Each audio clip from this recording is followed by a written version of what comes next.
Let's have a closer look at lobby and advocacy campaigns.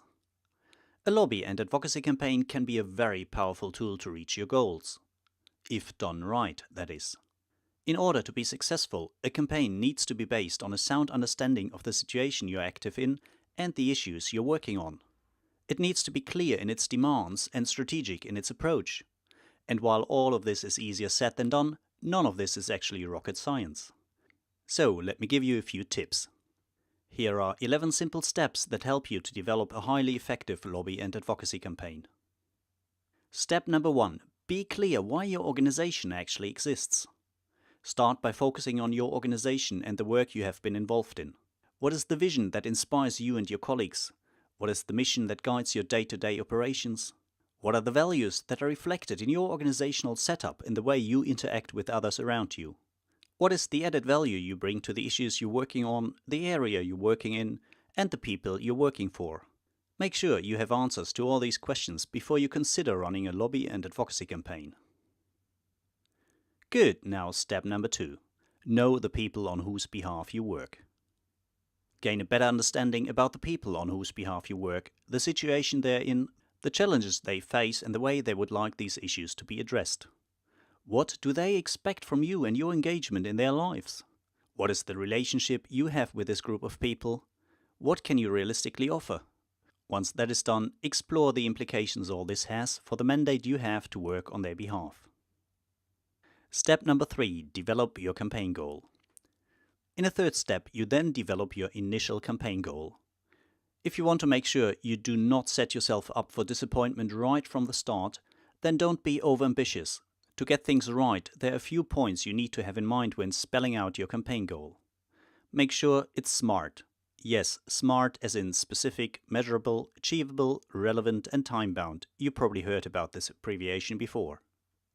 Formulate it in a way that it has a clear call to action. This will make it much easier for the addressees to pick it up and act on it. And make sure you double-check that you work towards something that is well within your sphere of influence and not just within your wider field of interest. That leads us to step number 4. Know the decision-making process. With the campaign goal clearly spelled out, you now need to analyze the decision-making process that relates to this very goal. What kind of process are we looking at? A formal or an informal one? Or is it only a one-off decision? Who is involved? When are the best chances to have an input into the process? This step here is all about analyzing the process through which key decisions in relation to your campaign goal are made. It's about identifying promising entry points to engage with the process in a constructive way. It's all about increasing your chances to affecting the process and its outcomes. Step number 5. Assess your organization for the campaign. Now it's time to change focus again and have another look at your organization. After having developed a sound understanding of the issues that need to be addressed, after having spelled out the initial campaign goal, and having analyzed the decision-making process that relates to this goal, it's now time to see if you're well placed to develop and run a successful campaign in this given context. What is your expertise? What are your resources? What is your access to key actors in the process? And what is your level of acceptance with them? All these questions need to be answered honestly before you can move on to step number 6. And step number 6, that is identifying others working on the same issue. This step is all about analyzing who else is working on the same issue. And here you're not looking at the people directly involved in the decision-making process. No, instead you're focusing on others with an interest in the issue you're campaigning for. This can be either in support of the changes you want to see or opposing them. In order to design and run a successful lobby and advocacy campaign, you need to know these players. This will help you to identify potential allies. But it will also help you to identify your opponents and anticipate the resistance you're likely to face. That brings us to step number 7. Step number 7, that is taking key decisions for your strategy. At this point in time in your preparation, you need to look at 4 key strategy decisions. First and foremost, assess the pros and cons of various campaign durations. Do you want to run a fixed-term campaign or one that continues until the campaign goal is actually accomplished? Then, decide on the main focus of your campaign. What is the area where changes are most likely and your resources are best used? Next, be clear if you want to work alone or engage in collaboration with others. If you decide to work jointly with others, develop clarity about the nature of this partnership. And last but not least, discuss how to strike the right balance between sticking to an agreed strategy on the one hand and making use of opportunities if they present themselves on the other hand.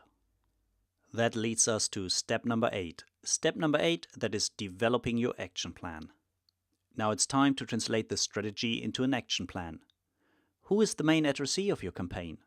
What is the best method to reach your main addressee? What are promising materials that are likely to carry the right message to the right audience? Make sure you come up with a coherent mix that is tailor-made for the situation and builds on your strengths and experiences. Step number 9. Develop your campaign material.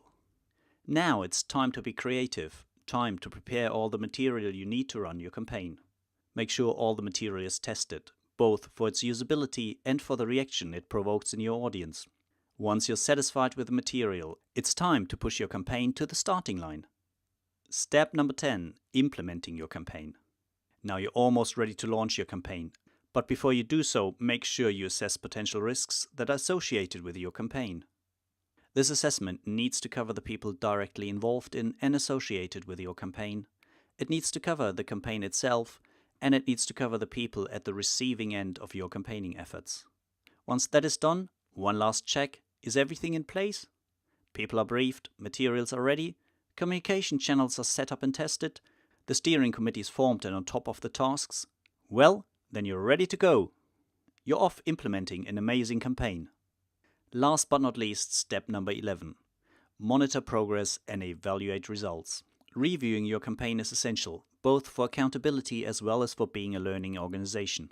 You need to be accountable to the people who gave you a mandate to work on their behalf in the first place.